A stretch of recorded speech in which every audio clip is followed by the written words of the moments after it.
Counsel? Good morning, Your Honors. Christopher Carver from Ackerman Centerfit on behalf of the Zurich appellants. Mr. Carver, do me a favor and speak up a little bit. It's sometimes difficult to hear in here.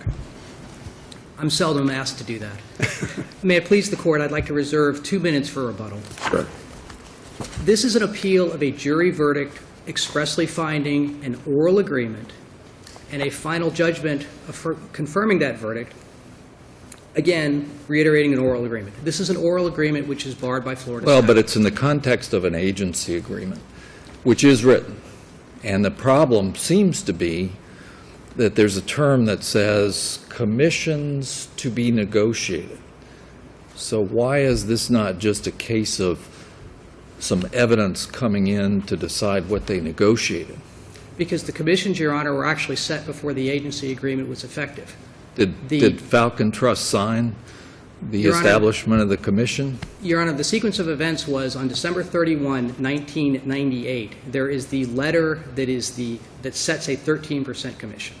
There is the agency agreement that is effective 99. January 1, 1999. Actually signed in March. Signed in March, but also January 4th of 1999, there is a letter from Mr. Sotero on Falcontrust Commercial Risk Specialist letterhead confirming their agreement. That's Joint Exhibit, if I remember correctly, 4. So wasn't it subject to later modifications? I'm sorry, Your Honor, I didn't hear you. Wasn't it subject to later modifications as to the percentage and the holdback, et cetera? Not subject to later modifications orally. It was subject to later modifications. But this was not oral. This was in a statement. I know that you became paranoid about the statement. The letter, but it was not oral, was sent by you. No, Your Honor. The letter that we are talking about is a unilateral letter from Falcontrust Commercial Risk Specialist that is nowhere acknowledged in any writing by any party, Zurich or Falcontrust Commercial Risk Specialist or Falcontrust. The only acknowledgement they had was an email responding something, if I remember right, about one part of the letter, something having to do with cigarettes or a truck or something like that. Your Honor, again, and That's what I'm talking about. Yes, and what we're talking about there is, again, we tried an oral agreement, but what Your Honor is talking about is an email from Sue Marcello, who was right, which says just a little note to say thanks for the truck. Right, and there was in the letter that's at issue a mention of a truck. Am I correct? That is Marlboro correct. truck or something like that. The truck was supposedly filled with Marlboros. Right. And, Your Honor, that highlights the problem here under the statute of frauds. The statute of frauds, as this Court has said and as the Florida Supreme Court has said, requires a writing from the party to be charged. It requires some writing. There is no question that the law is that a whole group of documents or indications of a contract, some of them in writing or one of them in writing and others not, can be taken together as a whole, and the statute of frauds is not involved if a key part of the joint agreement is signed, as was in this case. No, Your Honor. You signed the agency agreement. Your Honor, the agency agreement, again, but we tried. Did you sign the agency agreement? Yes, Your Honor, the agency agreement was signed, but Isn't it true that the agency agreement was structured so that the percentage and the form of the payment of the commission would have to be in another writing? Exactly, in another writing. And, Your Honor, there is another writing. Your Honor, there is not another writing because the statute of frauds requires the writing to be from the party to be charged, which we do not have here. What we have here... we've already been here. Every piece of the joint puzzle, which together makes a contract, a binding contract, does not have to be signed. You agree to that, do you not? Every piece of... There are 47 cases that say that, don't they? Your Honor, and the 47 cases all say that the key part has to be from the party to be charged. There's 2 cases that say that. Your Honor, the key part has to be from the party to be charged. The key part here was not from the party to be charged. We had a standard agency agreement. But let's go back. The standard agency agreement says a commission to be negotiated. It starts out at 13%, maybe.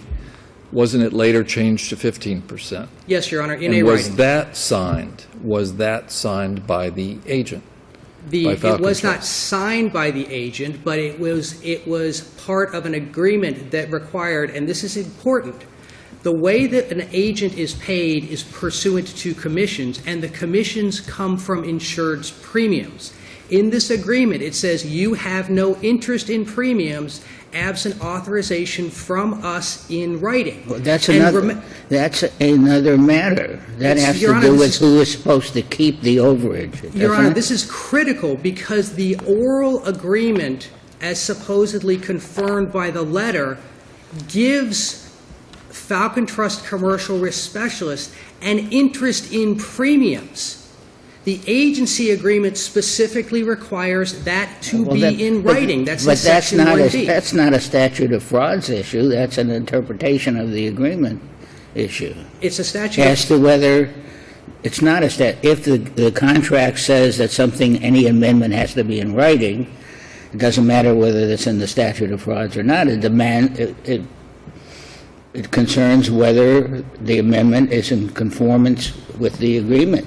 It is not a statute of frauds issue. Your Honor, what was tried here was an oral contract. This Well, wasn't.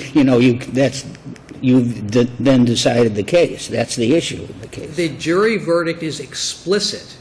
It says, on Falcontrust's claim to a set-off based on an oral contingency agreement against Zurich's established damages of $6,171,349, the jury answer each applicable question. Did Sue Marcello enter into an oral agreement with Albert Sotero, which is confirmed in his July 20th, 1999 letter? Check, yes. This was an oral agreement case. This oral agreement is barred by the statute of frauds. There is no dispute that this agreement was intended to last for more than a year.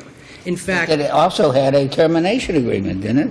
not in the oral agreement, Your Honor. That's part of the agency agreement. You know, you're back to the same thing. You're fixing everything upon the oral agreement when this is a lot more than that. Your Honor, the oral agreement was separate, and it had to be separate. Because the oral agreement, remember, Your Honor, the oral agreement, as described, had to last for 5 years before there was any claim to the additional commissions. Couldn't it be terminated by notice in 90 days? Under the agency agreement, and again, that had to be writing, and that's how Zurich performed when the agency agreement was terminated. In fact, the trial court specifically found on summary judgment, when it granted summary judgment on liability to Zurich on every count, that not only was there no course of performance with respect to this claimed oral agreement, even if the court were to consider the letter part of the agency agreement, Falcontrust Group's actions violated the letter because it had no authorization to take the premiums. And again, I don't want to miss that statute of frauds is the first point, but there is a very important second point, which is that this agreement was one entered into between Falcontrust Commercial Risk Specialists and Zurich. It seems to me that you're splitting hairs of the most minute dimension, diameter. Your Honor, this is on top of an agency that was paid millions in dollars in commissions. And you got millions of dollars in premiums. Under any scenario, Zurich got 80%, and maybe 87 Nobody or here 85. is in the poorhouse. Your Honor, actually, under this program, and the evidence at trial showed that this program was marginal. Zurich got 80% of the premiums, but trucking is an expensive insurance business. There are So lots of claims. all you have to do is terminate it. Your Honor, how do you terminate an agreement that you don't know exists? No. We ask the questions. Well, but this is the question. You have Mr. Sotero having a conversation with Sue Marcello. Mr. Sotero having multiple opportunities in What did you writing. finally do? What gave rise to this lawsuit? What gave rise to this lawsuit is the fact that when Mr. Sotero, his then Falcontrust Group, received a notice of termination in December of 2006, Well, you knew how to do that. he then emptied his premium trust account. He then But you you knew how to give notice of termination because you did. Your Honor, but listen, the facts here are important, and they are inconsistent with the claim of an oral agreement or even a side agreement, because then his employee entered into a negotiation with a Zurich employee, and they agreed that Zurich was owed $3 million. It is only after that that Mr. Sotero claims, no, I had a conversation with Sue Marcello, who at that point is deceased and has been deceased for 4 months, that 8 years ago, in 1999, she agreed to increase my commission. And so if that, all that is true, why did you fight so desperately to establish that the 1999 correspondence, whatever it was forged? The problem is, Your Honor, that and I'll explain why. Because when the complaint was filed, it was on an oral commission agreement. There was a verified complaint, verified by Mr. Sotero, saying that the commission agreement was not in writing. It is only after a second amended complaint that Mr. Sotero claims to have found this letter, which is, shall we say, more than amazingly And the jury suspicious. found that he found the letter. The jury found that there was an oral agreement confirmed by the letter, and the letter should not have been admitted as evidence because the letter is a classic example of hearsay. The issue was an The letter is okay. The issue was an oral contract. The letter comes 6 days later. Where is the specific clause in the contract that says vis-à-vis the rates to be, the commission rates to be negotiated, that will be in writing? What that clause says, it's 1B, Your Honor, B as in boy. And there are two things. The commission rates are to be set, but commissions are paid by you get to take monies from insured's premiums to pay yourself. And it specifically says you have no interest in such premiums unless authorized by Zurich in writing. All right, but that could be a separate question. That could be a separate question.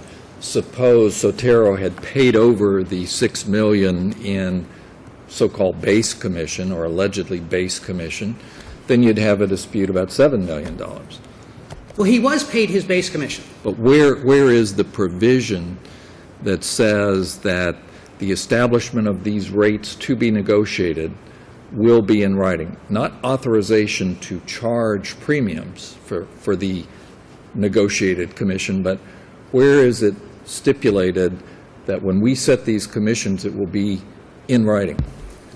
It's not there, except that commissions and agents being paid by commissions, how they are paid is pursuant to insured's premiums, which are held in trust. Well, and that's a course of conduct. And the course of conduct here was that is how this insurance agency was paid. And that's a great argument to a jury, but how is that dispositive as a matter of law? How does it keep the issue from going to the jury? The issue that went to the jury, Your Honor, was an oral contract. That's what was tried. The court found on the written contract claim that even treating the letter as part of the agreement, the contract was breached by Falcontrust Group first. Well, it doesn't say an oral contract. It's an oral agreement, Your Honor. It says an oral agreement. And the agency agreement that we're talking about, which is in writing, says that commissions are to be negotiated, contemplating an agreement about what the commission's going to be. Exactly, Your Honor, contemplating an agreement, but there's no evidence whatsoever of this agreement other than the letter and the response, if the court wants to treat the response. The response doesn't say anything about commissions. In fact, the letter has an aside regarding our agency agreement as if it's contemplating a different issue. This letter, there is not a shred of evidence in this record that this agreement existed. Moreover, there is a ton of evidence showing that it doesn't, including an October 1999, 4 months after the letter, notes by Falcontrust Group's agent, which says this is the argument you made to the jury. This is the argument you made to the jury. This is not a matter of law. But as a matter of law, Your Honor, what we tried was an oral contract. Yeah. If you keep saying oral contract and oral contract and oral contract, you've answered the case. Well, and Your Honor, the oral contract was what was tried. And the second thing that is a matter for this court, there is no evidence that this oral contract or oral agreement or oral understanding with respect to commissions inures to the benefit of Falcontrust Group, the plaintiff. That's another matter entirely also, isn't it? I'm sorry, Your Honor. That's a different issue. That's Different issue, correct. that's a matter of the assignment, isn't it? That's a matter of the assignment. And the assignment is an interesting document, Your Honor, because the assignment does a couple of Isn't things. that a different issue? Aren't we on a different issue now? Yes, that's a different issue from the statute of frauds. And the assignment is important because it does a couple of things. It specifically transfers the rights under the agreement from Falcontrust Commercial Risk Specialist to Falcontrust Group, which is undisputed was a separate corporation. It was not a name change and it was not a merger. It also makes the point of modifying the payment obligation under the agency agreement, changing it from 45 days to 90 days, such that Falcontrust Group had to remit its premiums 90 days later as Does opposed that to... have to do with the amount of money that one entity is owed by the other entity? It is another example that when things were done with respect to money and insured's premiums, they were done in writing from Zurich. That's an issue of evidence. That's an issue of argument. And there is no evidence, Your Honor, that this oral agreement existed. Mr. Sotero had multiple opportunities to raise this. In May of 2006, he asked... Actually, you didn't even raise the statute of frauds until the eve of trial. Isn't that true? And they weren't going on an oral contract Isn't until that the eve of true? trial. Yes, Your Honor, because prior to that, they were going on a written contract. Once the court established that they were going on an oral contract, they went on an oral contract because they'd lost under the written agreement. We went under the statute of frauds. Mr. Sotero, in May of 2000, asked to increase his commission in an email from 15% to 17%. He did that in writing to Mr. Ebel. It's Defense Exhibit UU. He nowhere says, I've got this extra commission. Ms. Carver, isn't the problem here, everything you're saying may be true, but isn't that all questions to go to the jury, and the jury makes a determination? And are you asking us to reweigh everything at this point? Not reweigh everything, Your Honor, but to the extent that the court is going to ignore the jury's verdict on an oral agreement and consider this part of one agreement, it's important to see how this oral agreement could not have existed. I got you. The jury found an oral contract, an oral contract barred by the statute of frauds. It doesn't seem, we don't seem to be debating the applicability of the statute of frauds. Well, it could have existed. The point you're making is it's the existence of such an agreement is inconsistent with his letter, but certainly the idea of an incentive, if the agent is getting good risks and bringing good insureds to Zurich, is something that's plausible. Well, it's plausible except that the agent had its incentive. It was its 13% and 15% commission. Even Falcontrust Group's expert said he had never heard of such an oral commission agreement. Does that have to do with the question of law? The question of law The fact is that he had a right to terminate the agreement within a 90 days notice. The question, And one of the factors that he took into consideration as a matter of common sense is that he was getting 20% and not 17%. Your Honor, he was never getting 20%. That's the problem. And the question of law here is that if you were going to have, there's no dispute that at least from January 1 of 1999 until July 20th of 1999, he was operating at a 13% commission rate. That's not disputable. What you're talking about is an additional commission. There is no consideration for this additional commission. His consideration is continuing to work when he had an option to terminate the agreement within 90 days. That's the consideration, sir. Your Honor, in the Schneier case, which Your Honor authored, this is the same. In the Schneier case, the defendant under the plea agreement had to testify truthfully. He claimed that he would get an additional benefit. Your Honor said he was doing the same thing he was required to under the plea agreement. In the Davenport case, where there's a claim of an oral modification of payment terms. Since you've given me credit for that excellent opinion, and I endorse it entirely, it has nothing to do with this case. But, Your Honor, I think it does because he was operating at a 13% commission at the end. Counsel, we've taken you way over. I Understand your position. I'll let you have a couple minutes for rebuttal. Thank you. Counsel.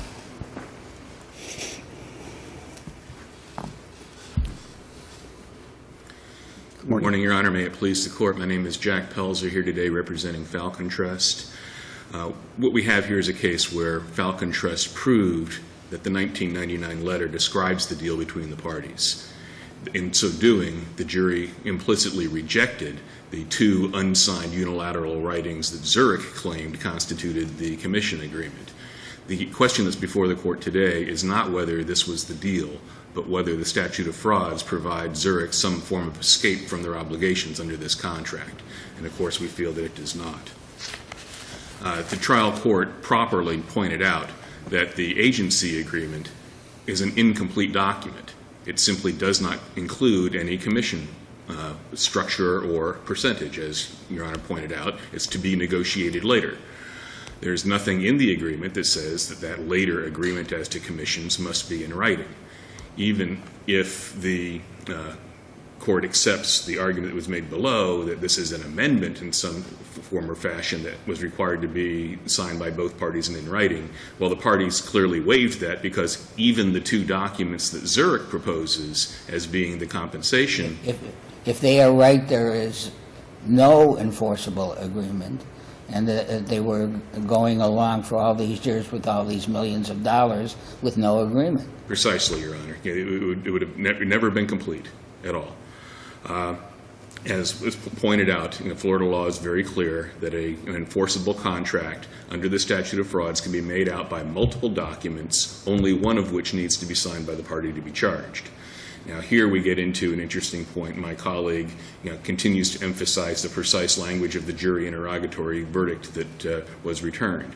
There was no reason to propose a jury interrogatory asking about the written agency agreement, because everyone agreed that the written agency agreement existed, was signed by everyone, and governed this case. So the jury interrogatory merely went to that subpart, filling in the blank. The question was, what were the commission rates that had been negotiated and agreed upon? How do we fill in the blank that Zurich left in their form document?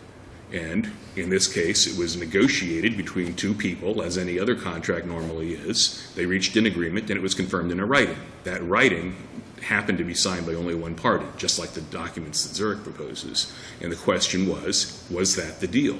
Was that the part of that other writing that makes this an enforceable whole under the statute of frauds? That's what the jury answered, and they answered in Falcontrust's favor. I do need to point out one error in the reply brief at this point, where my colleague suggested that neither of the parties ever accounted for the holdback commission.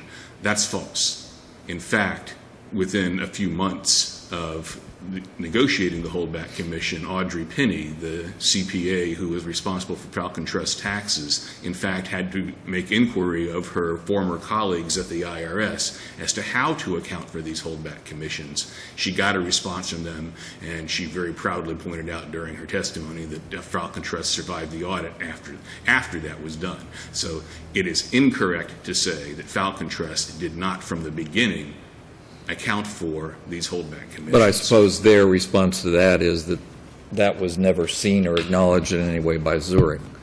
So it's interesting, but it's just more grist for the jury, I suppose. Exactly. The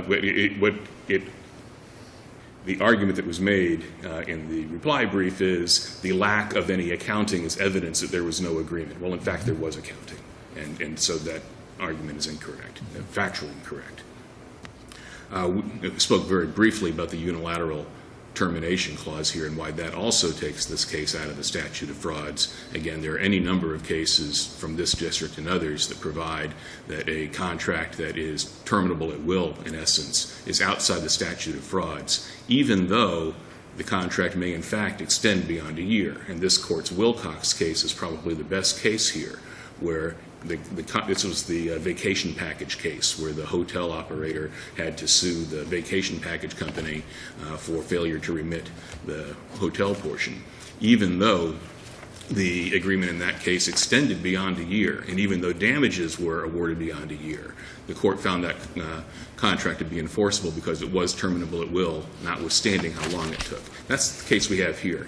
This contract was terminable at will. It could have ended after 91 days. In fact, it went on for 7 years, and because it went on for 7 years, Falcontrust is entitled to the commission that they earned during that period.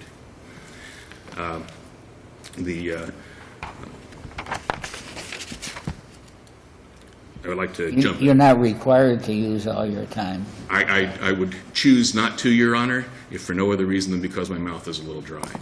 If there are no other questions, I will simply ask the court to affirm, and we'll rely on our brief for all remaining points. Thank you, counsel. Mr. Carver, any rebuttal? Just a couple points, Your Honor. Accounting is a loose term. There's no paperwork anywhere in any record from either Zurich or Falcontrust that this back-end commission ever existed. With respect to the one-year issue, something that is raised in our brief, which is important, Falcontrust Group could not have terminated this agreement in 1 year because Falcontrust Group came into the picture 14 months later. And the agency agreement itself is a fully enforceable and binding contract. It had obligations on both sides. It expressly states how Falcontrust is to be paid, and Falcontrust was to be paid commissions to be deducted from premiums. That's in writing. There is no writing. How much? The commission amount, Your Honor, the commission amount was to be set, but this is very important. Even if the court is going to agree that the commission amount can be set orally, the source of those payments under the agency agreement was the insured's premiums. And the agreement says you have no interest in such premiums whatsoever except for the commissions. How were they to be paid their commissions? How they were paid, Your Honor, if you pay $1 to the agent, I'm explaining, Your Honor. If you pay $1 to the agency and your commission is 13%, you are the agent. The agent takes its 13% and remits 87 cents to the insurance company. That was the payment structure that was set forth in writing in this agreement. That has nothing to do with who gets what money at the, as my colleagues sometimes say, at the end of the day. And you don't dispute the accuracy of any of the figures here, do you? I'm not disputing the math at all, Your Honor, but what I'm disputing is that when you have a written agreement that requires payment in a particular structure, a completely different agreement cannot be an oral modification to that agreement. Got you, counsel. Thank you both very much. Next matter.